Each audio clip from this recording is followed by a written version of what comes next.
Along the beautiful shores of the Great South Bay lies a deep-rooted community. A community who would do anything to stay despite the growing threat of climate change and the potential for disastrous flooding. Since Sandy, the tides have been higher than usual and lower than usual.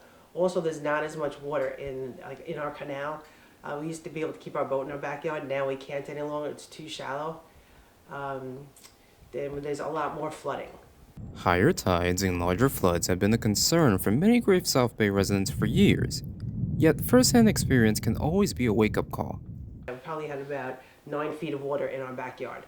Everything in our basement was flooded. We lost everything in our garage. A lot of damage. Our house and 2 other houses on our block were the only ones that were livable after Sandy. We had no water and electric for weeks, but we were able to live here. And cleanups from damages can be expensive. For my house, probably about at least $175,000. We lost all of our utilities, our cars, everything that was in our garage. We had a hot tub in the backyard.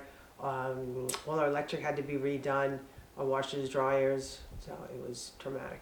Although we can't prevent hurricanes from occurring, there are many ways to mitigate the damage. First, of course, is to consider new ways to better warn further in advance our citizens that there's a potential flooding event coming and how to best prepare. The other thing is to learn from some of the flooding events that have occurred to start building a more resilient city and region, right? And so really considering what type of changes do we need to make to our infrastructure, to our roadways, to our buildings, so that they can better withstand flooding events in the future. And of course, finally, is to use the lessons that we've learned that if we don't start to change our ways, that these type of flooding events are only going to get worse in the future. Even so, residents of waterfront communities still haven't given up living by the water. I love living on the water. There's so many advantages of living on the water.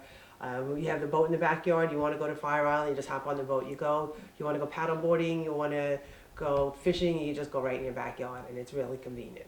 As waterfront communities fight to keep their homes, finding new ways to combat climate change will help preserve them in the long term. Reporting from Stony Brook University, I'm Marcus Dia.